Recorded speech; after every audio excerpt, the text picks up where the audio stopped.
Bonjour. Bonjour tout le monde. Alors, faites-moi une faveur.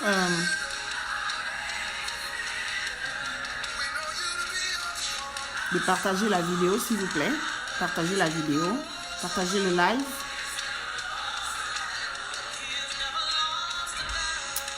Partagez le live, s'il vous plaît. Partagez le live.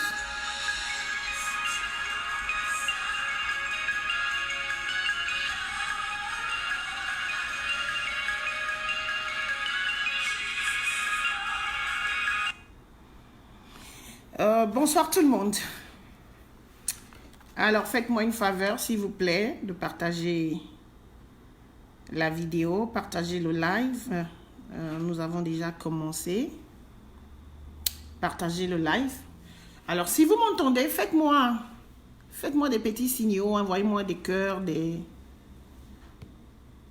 signaux, si vous m'entendez bien.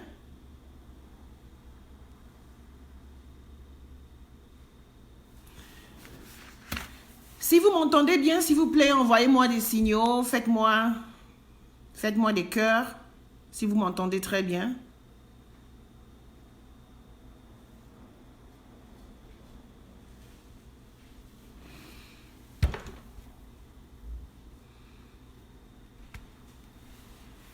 Ok, je me rends compte que vous m'entendez, merci Seigneur. Je pensais que j'avais un problème avec mon volume, mais ça va. Alors, nous allons continuer notre atelier sur la violence conjugale. Et la semaine passée, je n'ai pas pu être là parce que j'avais une mission. Et aujourd'hui, nous allons continuer notre atelier. Alors, j'ai laissé cet atelier comme un panel ouvert où je vais essayer de répondre à quelques questions qui sont très importantes par rapport à ce sujet. Des questions qu'on m'a envoyées. Alors, j'ai essayé de rassembler les questions qui se ressemblent. Et nous allons essayer, je vais essayer de répondre de façon professionnelle, de façon avec une éthique biblique. Une éthique biblique. Alors, je veux saluer tout le monde qui est là déjà. J'espère que vous avez passé une bonne semaine, que vos familles vont aussi très bien, que vous-même vous allez, que vous vous portez bien, Alors, je veux vous dire merci pour être là, de participer pendant ces temps. Que le Seigneur vous bénisse. Alors, pour ceux qui ont assisté aux 2 derniers ateliers, on a parlé de la violence. On a essayé de définir c'était quoi la violence. Nous avons dit que la violence était une force destructrice qui contre la vie. Alors, Dieu est celui qui nous a donné la vie et que nous-mêmes, nous devons être aussi, nous devons savoir comment administrer la vie qu'il nous a donnée et de surcroît, en tant que partenaire, nous sommes les protecteurs, les gardiens de la vie de nos frères. Donc, nous ne devons rien faire pour endommager la vie de nos frères. C'est très important. La vie est importante, donc il faut savoir comment l'administrer. On a parlé des méfaits de la vie. On a parlé de différents types d'abus de la violence. Et ce qui est important à souligner, c'était que la violence est une affaire de la communauté. Dès que la violence commence à toucher, on a défini, on a parlé de 2 types de violence. On a parlé de la violence passive et la violence active. Donc, c'est elle qui a tendance à toucher la vie par des blessures, à toucher le corps, l'intégrité physique, détruire l'intégrité physique de la personne. On a dit qu'il était très important comment gérer sa colère, comment gérer, comment avoir de la maîtrise de soi en tant que chrétien. Donc, nous ne devons rien faire pour la vie de nos frères. Donc, parlant de violence active, on a dit que la violence, dès lors toucher l'intégrité des gens, d'une personne au sein du couple, c'est une affaire de la parce qu'il s'agit ici de la vie d'un individu. Donc, la violence n'est pas une affaire privée. Elle ne doit pas rester à toucher l'intégrité physique, l'intégrité émotionnelle des individus. Ne peut plus être dans le cadre privé. Donc, c'est une affaire de la communauté. C'est quelque chose qui doit nous réveiller, qui doit nous interpeller, qui doit nous emmener à l'action pour que cela s'arrête. Et j'ai signifié aussi que la violence, quand on parle de violence, on ne parle pas de violence quand il s'agit d'un cas isolé, d'une seule fois qu'on a, on a eu un coup de colère et puis on a porté main à la personne. Non, il s'agit ici d'une succession d'actions, d'une succession de brutalité répétée. Donc en ce moment, on commence à parler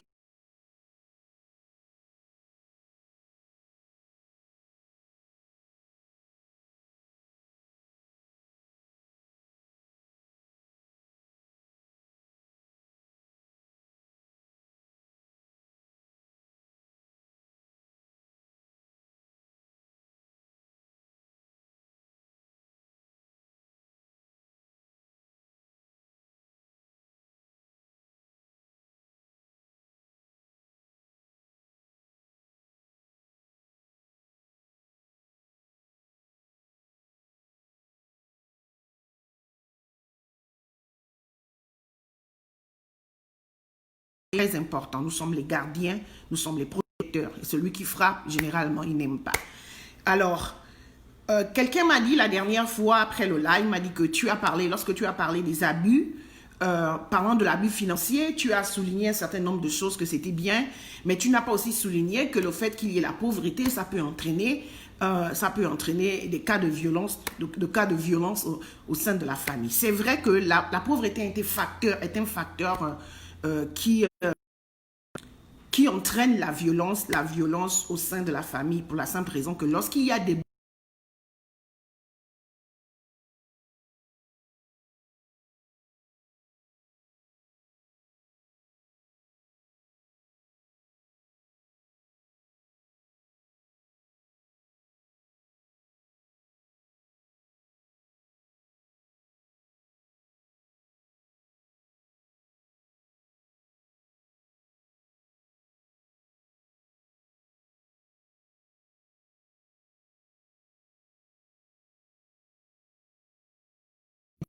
égale à production. Celui qui ne travaille pas, il n'y aura pas de production. Et j'ai vraiment lancé un message aux femmes avec tout le respect que j'ai. Il y a certaines femmes, quand leurs maris ont un peu ils ont une bonne situation, il est bien placé, les femmes ne font pratiquement rien. Et j'appelle ça une erreur. J'appelle ça une erreur parce qu'aujourd'hui, dans le globe entier, il y a une crise.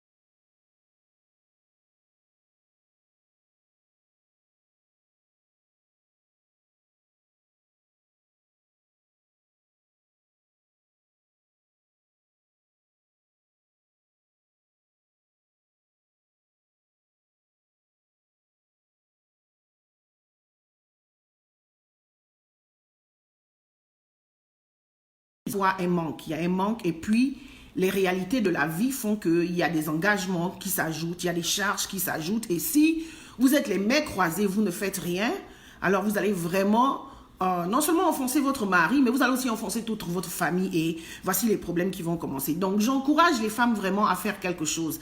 Il ne s'agit pas seulement d'aller dans un bureau, mais vous pouvez faire quelque chose, déceler le talent que vous avez et commencer à produire. Vous savez peut-être préparer, commencez à offrir des services avec votre talent et pourquoi ne pas ouvrir une entreprise plus tard. Donc, j'encourage mes soeurs vraiment à faire quelque chose. Ne restez pas sans rien faire parce que ça fait que vous mettez des fardeaux dans la vie de vos maris. C'est compliqué. Nous devons nous engager tous à mener quelque chose,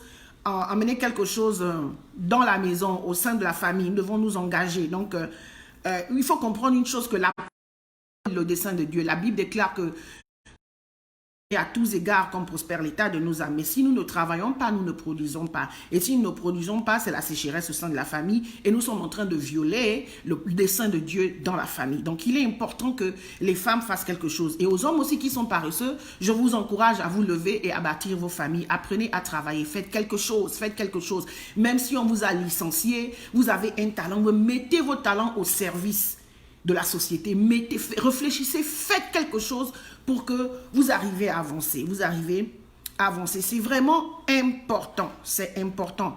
Et pour qu'il n'y ait pas aussi trop de tension, il n'y ait pas aussi trop de tension au sein de la famille. Donc, c'est important de travailler. Ça, c'est quelque chose que je voulais signifier. Si vous ne pouvez pas travailler dans une compagnie, vous pouvez créer quelque chose. Vous pouvez faire quelque chose avec vos talents. Donc, l'amour qu'on a pour sa famille doit susciter un engagement et un effort à travailler. C'est très important. C'est très important. Le travail est la source de toute richesse. Si on ne travaille pas, il n'y a pas la richesse. Et plus on travaille, si on apprend à bien gérer ce que Dieu nous a donné, il y aura de l'accroissement au sein de nos finances. Donc, c'est important. Je veux souligner cela. Et merci à la personne qui m'a fait ce reproche. Donc, les femmes, faites quelque chose. Vous savez peut-être tresser, vous savez peut-être coudre. Vous savez, aujourd'hui, vous savez, avec le recyclage de tout, on ne jette plus tout. Même avec la technologie aujourd'hui, vous pouvez voir dans les sites comme eBay, Amazon, Spotify, on vend beaucoup de choses. J'étais en train de regarder dans le cadre de mon business et puis lorsque je fouillais, j'ai découvert que par exemple, il y a des gens qui vendent des bouteilles. Il y a des gens qui vendent des bouteilles parce que les gens recyclent les bouteilles et ils font des affaires avec. J'ai vu quelqu'un par exemple qui fait des bouteilles. Donc, vous pouvez vraiment creuser votre imagination. Alors, si vous êtes dans l'incapacité de creuser votre imagination, priez et demandez à Dieu de vous donner une idée pour vous permettre d'avoir de l'argent au sein de la famille. C'est très important. Mais ne restez pas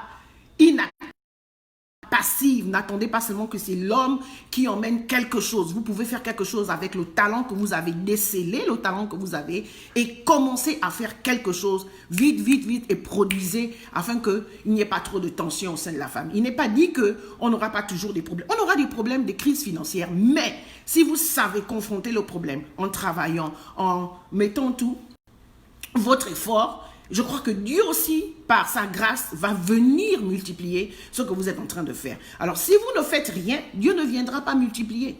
Il n'y a rien que Dieu va faire. Dieu peut faire.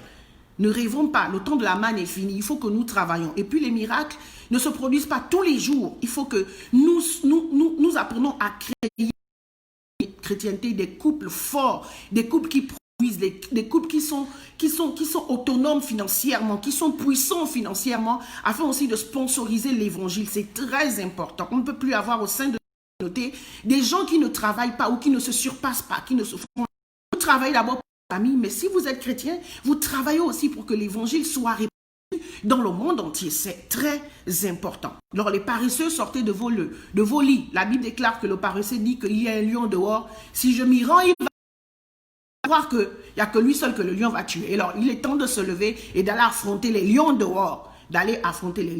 Alors, ça, c'était le premier point que je voulais signaler. Alors, si les femmes sont d'accord avec moi, qu'elles envoient des lives. Et je vais vous faire un témoignage. Lorsque nous grandissons, ma maman nous avait habitués à nos mains. Pendant les vacances, elle payait du fil à tricoter pour toutes ses filles. Elle a eu la grâce d'avoir 6 filles.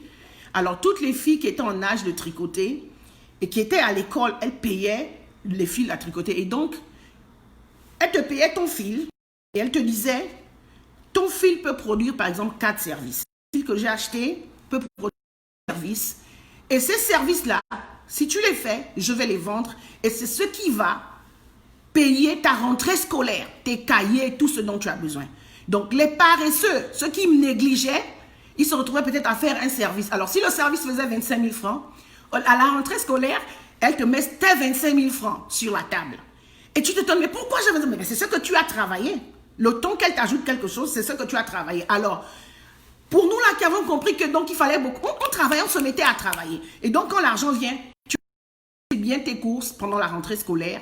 Et ça nous a permis d'avoir l'hostilité dans différentes étapes de nos vies. Que ce soit moi, que ce soit mes soeurs, aller étudier à l'étranger, elles ont pu confronter l'hostilité parce que style de vie. Alors habituez-vous, habituez même vos enfants, les mamans, habituez vos enfants, vos adolescents à faire quelque chose. N'attendez pas seulement. Aujourd'hui, on ne peut plus dire que les parents doivent tout apporter. Nos enfants doivent se battre. On doit apprendre à nos enfants de se battre. Ceci évite aussi les tensions parce que quand ils ont leur petit argent de poche, quand on les a appris à travailler et qu'ils produisent, vraiment, ils ont la joie et ça détend, ça aussi détend la famille, c'est important. C'est important de réfléchir pour que nous n'ayons pas trop trop de tensions dans nos maisons. Trop de tensions dans nos maisons. Donc, il est temps d'être proactif. Moi, ce que je fais avec mes enfants, par exemple, quand plus petit déjà, je payais des crayons. Je voulais voir comment chacun allait gérer ce que je faisais. Et par exemple, le business ou... Alors, quelqu'un les crayons, il va vendre ses crayons et il me ramène l'argent. L'autre, il y a un qui est très intelligent, je sentais que lui, c'est pas ça. Qu'est-ce qu'il faisait? Il demandait, ses collègues, il faisait les mathématiques à ses collègues, il est très bon en mathématiques. Il disait à ses collègues, je ne te fais pas ça cadeau, tu dois me payer. Et on le payait ces 5 $ pour chaque personne qui... Donc, ça lui faisait un petit argent de poche. Ma petite fille, actuellement, petite marque, elle apprend à faire des bijoux, elle apprend à faire des petites choses, je l'apprends à être autonome. Alors, essayons de mettre nos familles dans un rythme où on n'aura pas beaucoup de tension. On n'aura pas beaucoup de tension. Alors, c'est ce que je voulais vraiment dire. C'est très important de produire. C'est très important de produire, de multiplier ses finances. Et je ne suis plus de ceux qui pensent qu'il faut avoir une source de sein de la famille. Non, nous pouvons faire beaucoup de choses. Mon mari m'embête toujours que toi, tu vas tout faire. J'ai dit oui, moi je suis une industrie en voie de développement. Alors, faites tout ce que vous pouvez pour multiplier les finances. Je ne crois plus qu'il faut avoir une source de revenus, une seule source de revenus au sein de la famille. Faites ce que vous pouvez. Faites tout ce que vous pouvez pour que les finances dans votre famille. Alors, la première question qu'on m'a posée, c'est que peut-on faire quand on est maltraité? Alors, ce que vous devez d'abord comprendre, c'est que les personnes qui sont maltraitées ont du mal, en fait, de parler.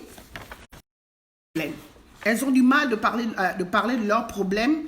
Sinon, elles dénoncent l'abus seulement quand c'est brutal et c'est de façon répétée. Quand elles n'en peuvent plus, c'est là où elles en parlent. Et à cause du mécanisme juridique qui ne fonctionne pas bien dans certains pays, il y a des femmes qui pratiquement ne font pas grand-chose. Donc, elles sont en fait dans le mutisme. Elles ne parlent pas, elles ne disent pas ce qu'elles vivent. En fait, c'est une erreur. C'est une erreur parce que quand tu subis des mauvais traitements répétés et de façon brutale, il faut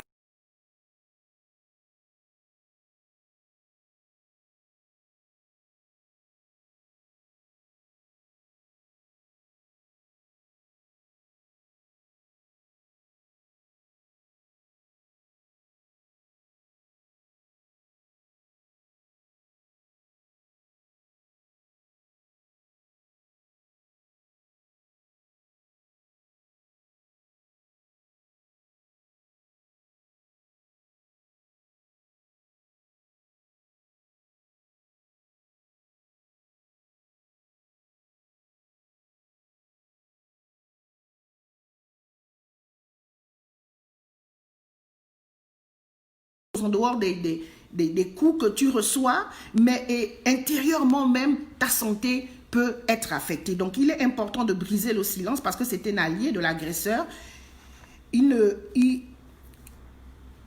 Donc, le silence ici serait une forme de gratification, en fait, une gratifiante pour la personne, en fait, de ne pas permettre à l'abuseur de continuer, mais de plutôt sanctionner l'abuseur. C'est très important. Et généralement, dans nos traditions, on dit que ce qui se passe dans le couple, on ne doit pas en parler. Moi, je viens briser cette barrière, disant que quand il s'agit de la violence, quand il s'agit de ta vie qui est en danger, que le secret du couple doit être gardé. Ce n'est pas le secret du couple dans cette situation. Il n'y a aucun secret. Il n'y a aucun secret. Tu dois commencer à parler. Comprenez, la Bible déclare que tu aimeras ton prochain comme toi-même. La Bible n'a pas dit tu aimeras ton prochain plus que toi-même. Ne déformons pas la parole. Si tu t'aimes, tu dois trouver des solutions pour pouvoir sortir d'une situation qui te dérange, qui peut détruire ta vie. C'est important. Ta vie est plus importante que le mariage. Alors, je suis contre qu'on dise que